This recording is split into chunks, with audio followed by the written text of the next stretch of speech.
দেখলেন? আপনি দেখলেন ঠাম্মি? ওর কাছে সবার ইম্পর্টেন্স আছে, ড্রাইভার, কাজের লোক, কাঙালি, সবার। শুধুমাত্র আমারই কোনো ইম্পর্টেন্স নেই।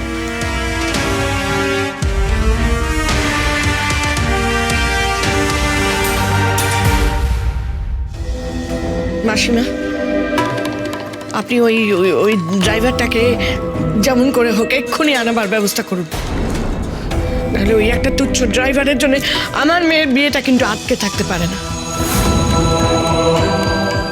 বাহ, তুমিও এখন পাল্টা চাপ দিচ্ছ আমায়। কে তোমায় উস্কানি দিচ্ছে দাদু ভাই? ছোট মালিক, ছোট মালিক, আমার বাবার খোঁজ পেলেন? কি তুমি ঘরের বাইরে কেন? ঘরের মধ্যে ওয়েট করতে বলেছিলাম না? ভুল হয়ে গেছে আমার। তার আগে আপনি বলুন না, আগে একটু বলুন না, আমার বাবা কোথায় খোঁজ পেলেন? বলছি ঘরে চলো। ছোট মালিক, এসো।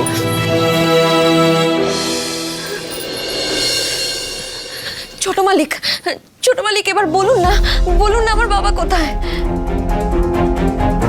সেটা জানতে পারিনি। জানতে পারেননি মানে? কর্তামা আপনাকেও বলেনি? তাহলে আমার বাবা এখন কোথায় আছে, কিভাবে আছে, কে জানে? তিনি আমার কথাটা শেষ করতে দেবে? ভূতনাথ কাকা কোথায় আছে সেটাও তো জানতে পারিনি, কিন্তু কোনো অসুবিধা নেই। অসুবিধা নেই? অসুবিধা নেই মানে আপনি কি বলতে চাইছেন? অসুবিধা নেই এই কারণেই, কারণ ঠাম্মি ভূতনাথ কাকাকে ফেরত আনবে খুব শিগগির। কর্তামা আমার বাবাকে ফেরত আনবেন? আপনি আমাকে সবকিছু ঠিক করে বলুন, আমি বুঝতে পারছি না। মানে কর্তামা আমার বাবাকে ফেরত আনবেন সেটা কি করে? আনতে হবে, আনতে হবে চিনি। ভূতনাথ কাকাকে ফেরত আনতে হবে, না হলে না হলে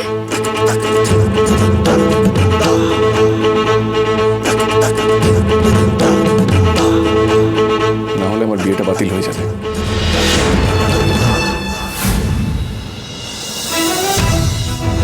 আর সেটা ঠাম্মি কোনোদিন হতে দেবে না। ছোট মালিক, আপনি এই কথা বলেছেন কর্তামাকে? আমার বাবা না ফিরে আসলাম? হ্যাঁ, কথাটা আমি আগেই ঠাম্মিকে বলেছিলাম। ঠাম্মিও তো ভুলে গেছে, বা ভেবেছে আমি ভুলে গেছি।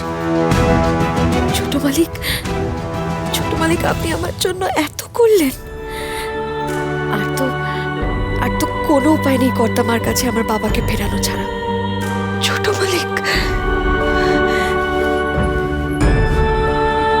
মালিক, আমি যে আপনাকে কি বলে চিনি,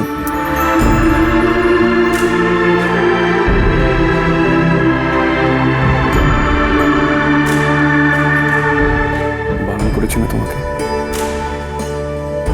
আমার পায়ে হাত না দিতে?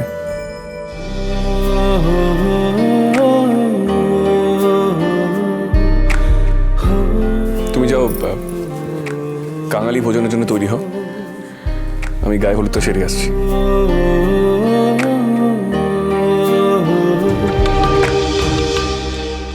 ছোট মালিক, আপনার অজান্তেই আপনার গায়ের হলুদ একজন নিজের গায়ে মাখবে।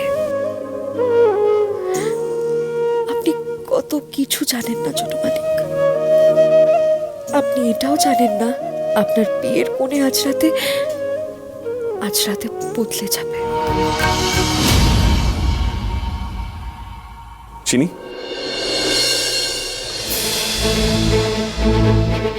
একটা বিষয়ে পরিষ্কার হচ্ছে না, তুমি আমাকে সাহায্য করতে পারবে? বলুন না। ঠাম্মি কেন হঠাৎ ভূতনাথ কাকাকে ফেরত আনা নিয়ে অ্যাডামেন্ট হচ্ছে, আর তুমিও বা কেন ঠাম্মি ভূতনাথ কাকাকে কোথাও পাঠিয়েছে বলে টেনশন করছে? আমায় ক্ষমা করবেন ছোট মালিক, এর পেছনের ভয়ানক কারণটা যে আমি আপনাকে বলতে পারবো না। আপনি যাদের খুব ভালোবাসেন ভূতনাথের আসল রূপটা জানলে আপনি ভেঙে পড়বেন।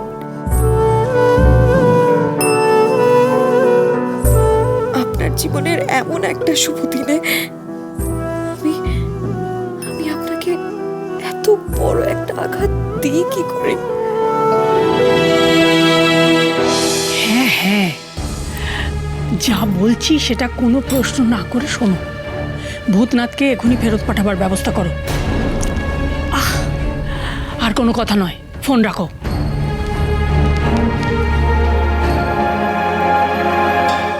বলো, তোমরা আবার কোন ভগ্নদূত হয়ে এলে? বাবা ঠাকুরজি, কি বুদ্ধি তোমার! আমার প্রশংসা না করে আসল কথাটা বলো। চিনি ধরা পড়ে গেছে, ও কিছুতেই প্রসাদ মুখেই তুললো না। তো তাই নয় মা, আমরা সারা বাড়ি তন্ন তন্ন করে খুঁজে ওকে কোথায় পেয়েছি জানো? ওই দ্রোণের ঘরে।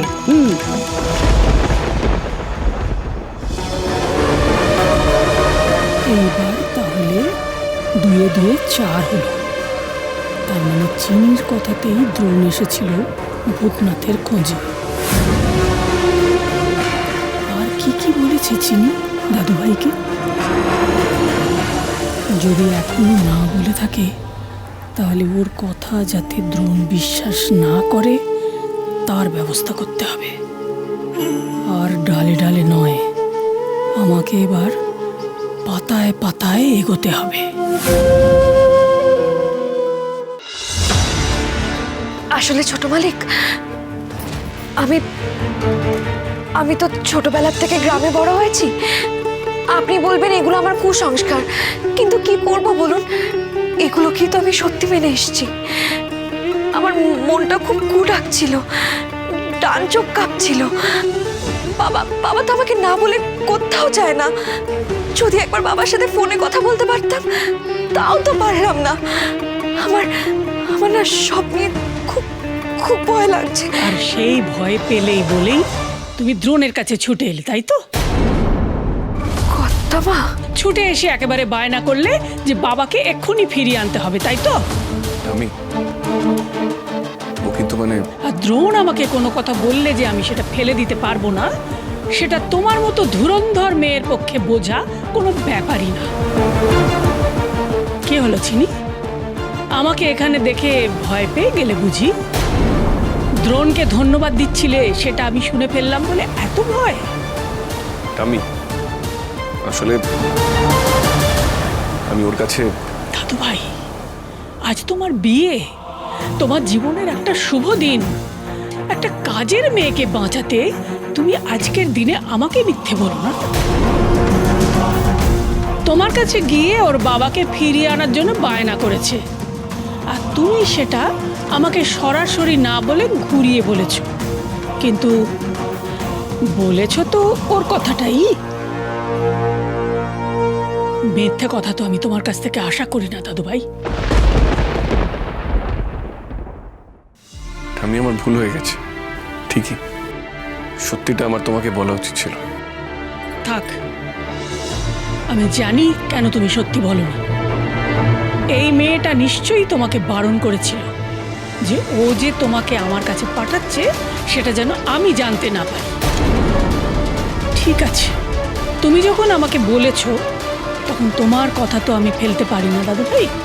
তাই আমি ভূতনাথকে ডেকে পাঠিয়েছি। সরি ঠাম্মি।